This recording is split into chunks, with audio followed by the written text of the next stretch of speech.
What's up everyone, I'm your host Edward, and on this channel I talk about stocks and crypto news. So if that's something you're interested in, feel free to subscribe and hit that notification bell so you can see my videos every single week. And don't forget to hit that like button down below for the YouTube algorithm. And yeah, I hope everyone had a lovely weekend, and there's some crypto news that I really want to get into, so let's not waste any more time and let's just dive right in. So before I get into some juicy news, as usual, I'm just gonna go through the markets really quickly and do an overview. And if we look at the stock market today, the Dow Jones, the Nasdaq, and the S&P are trading pretty much flat. But yeah, in 2021, the stock market was projected to be very stagnant and very boring, unlike 2020 where the stock market just kept going up and up and up, especially for growth stocks. But it's to be expected, right? Nothing goes up really dramatically every single day. There's definitely going to be periods where it's going to be stagnant and boring and nothing really happens, and right now we're kind of seeing that. But in terms of the crypto market, it is down about 5% today, and we see that Cardano is down about, almost 10%, and I'll get into that in just a second.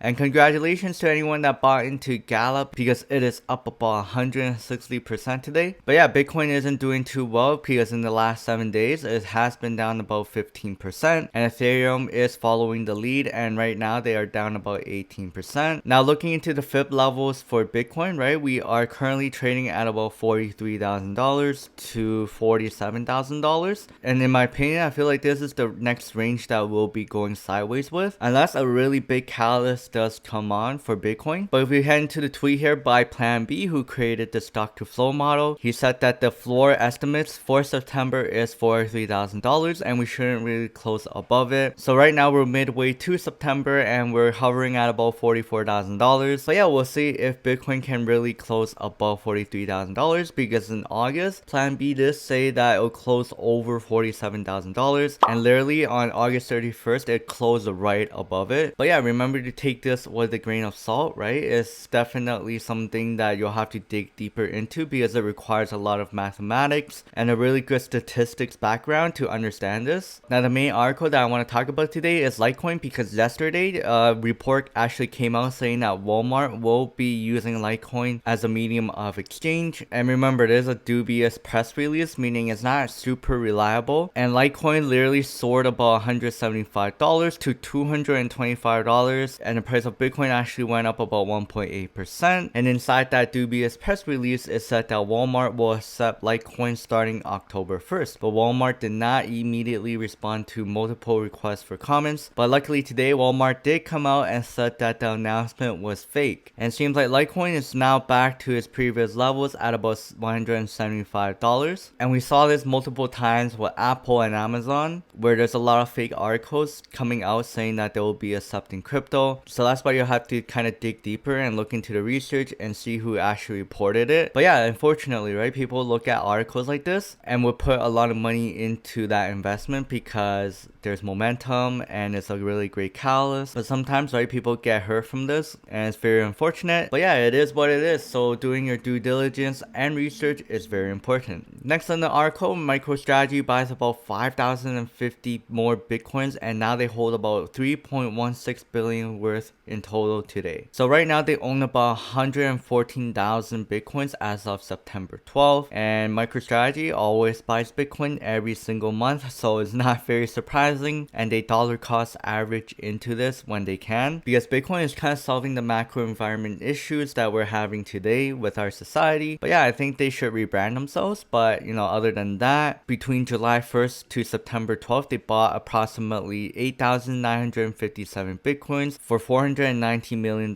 in cash, and their average price per Bitcoin right now is at about $45,000. And if we look at today's price, they're pretty much down a little bit on their position. But yeah, other than that, they're just doing the simple dollar cost averaging because you can never time the market. And there was a study found, and I'm gonna put the clip here if I can, where there was a study of people trying to time the market versus someone that just dollar cost average into their position, and you'll be surprised on the results.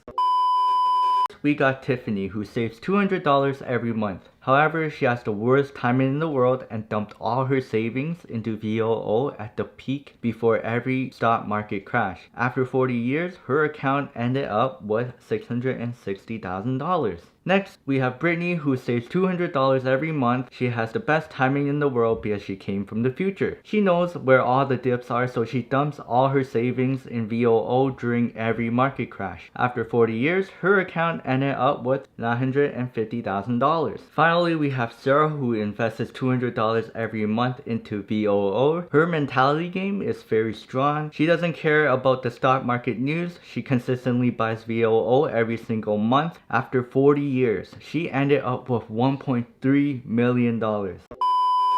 Next on the article, it seems like ARK Invest is looking very eagerly to invest into Canadian crypto ETFs. And there's a good reason for this. And I'm personally from Canada and I invest into Bitcoin ETFs because first of all, right, there's a tax advantage here when I buy into a tax shelter account. And over here, there's a quote, right? The fund may have exposure to cryptocurrencies such as Bitcoin indirectly through an investment in the grantor trust or in other pooled investment vehicles such as the ETF in Canada. And another key point here, right? GBTC is down 22% year to date, while the Canadian ETF has dropped about 6%. And that's a pretty significant dispersion. But yeah, correct me if I'm wrong, but I believe GBTC is based on Bitcoin futures and Canadian Bitcoin ETFs are spots, meaning when you buy the Canadian Bitcoin ETF, you're buying at the price where Bitcoin is today. And GBTC is based on the futures, which is very volatile and is not exactly at Bitcoin's price at the current moment. And the Canadian Bitcoin ETF that I own, when I put money into it, they use my money to buy actual Bitcoin and they put it into a cold wallet. And the ticker symbol is BTCC.B if you are interested. And for my US folks out there, you can check out BTCC.U. And this is the reason why ARK Invest is looking into Canadian crypto ETFs, because at the end of the day, there's nothing different between any Bitcoin ETFs except for Bitcoin futures versus spots. And right now, the only Bitcoin ETF in the US is GBTC, and the only Bitcoin ETF spots I believe are in Brazil and Canada. But again, please correct me if I'm wrong. So next up in Cardano news,